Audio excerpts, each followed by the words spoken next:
The Great Wall of China is one of the most famous structures in the world. Many people know it as a single, long wall stretching across northern China. However, this popular image is not entirely accurate. The Great Wall is actually a complex system of many different walls, fortifications, and watchtowers. These sections were built during various dynasties over a very long period of history. They were not all connected into one continuous line. Instead, they formed a network of defenses.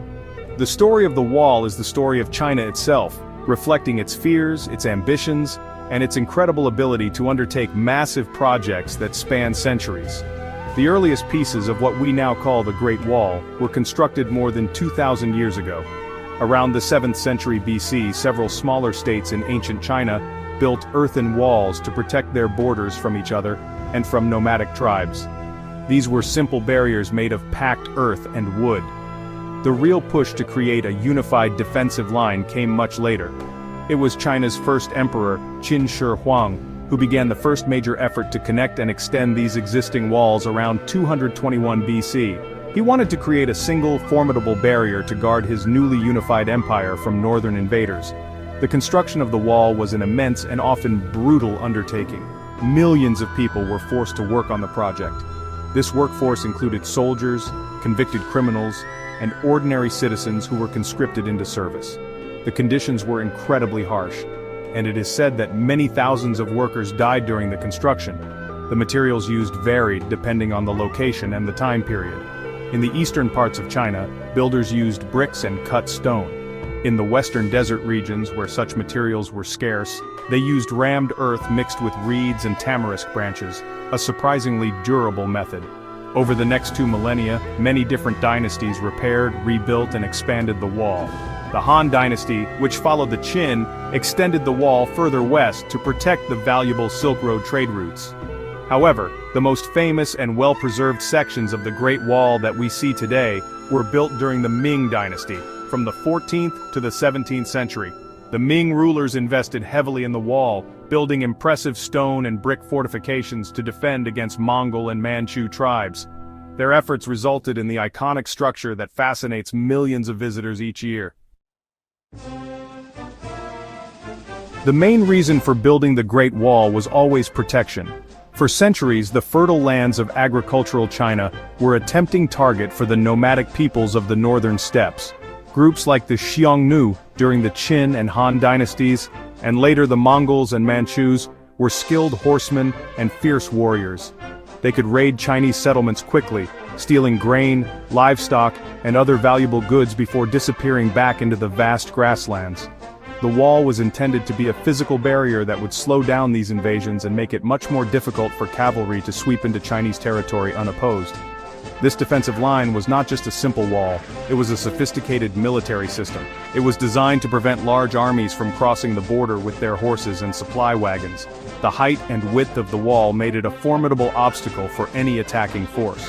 Soldiers stationed along its length could patrol the top, giving them a high vantage point to see enemies approaching from a distance. The wall was also designed to be a platform from which defenders could fight.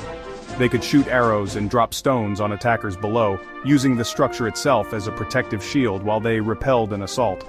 Watchtowers were a critical part of this defensive strategy, built at regular intervals along the entire length of the wall. These towers served multiple purposes. They were used as observation posts, allowing guards to keep a constant lookout for any signs of trouble on the horizon. They also functioned as small fortresses where soldiers could be stationed, store weapons, and take shelter during an attack. The towers were positioned within sight of one another, which was essential for communication. This network of towers ensured that no part of the wall was left unguarded and that the entire line could function as a single coordinated defense. Beyond stopping invaders, the wall also served as a clear demarcation of territory.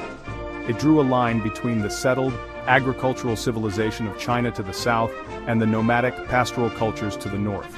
This was more than just a physical border, it was a cultural and psychological one.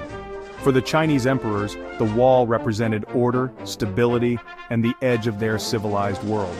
It was a powerful statement of their control over the land and their determination to protect their way of life from the constant threat of outside forces that they viewed as barbaric and chaotic.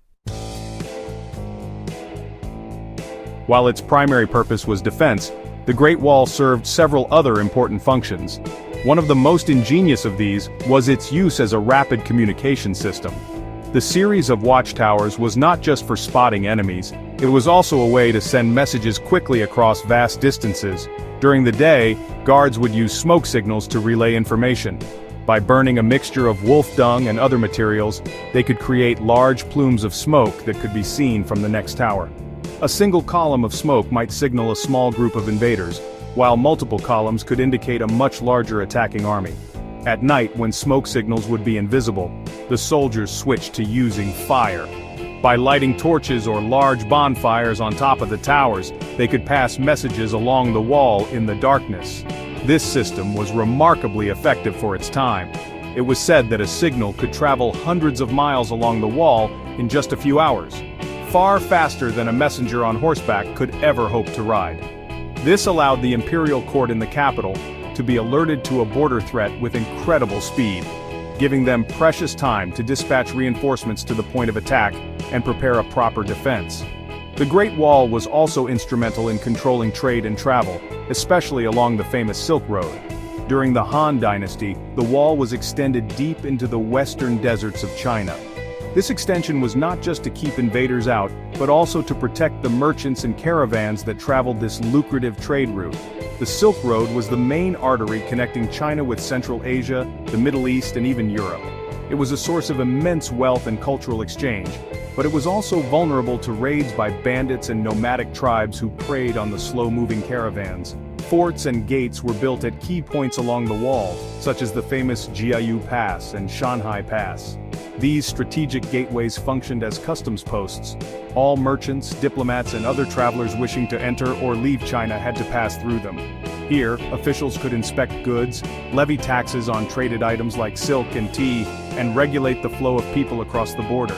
In this way, the wall helped the imperial government manage its economy and control who was allowed into the empire, transforming it from a simple defensive barrier into a tool for economic and political administration. Today, the Great Wall of China no longer serves its original military purpose. The era of nomadic horsemen raiding from the north has long passed, and modern warfare has made such static fortifications obsolete. Yet the wall has taken on a new and perhaps even more powerful role in the 21st century. It has become an enduring and powerful symbol of the Chinese nation and its people. For China, the wall represents the incredible strength, perseverance, and ingenuity of its ancestors. It stands as a physical testament to the country's long and continuous history, a source of immense national pride. The wall is often referred to as a giant dragon, snaking its way across the mountains and deserts of northern China.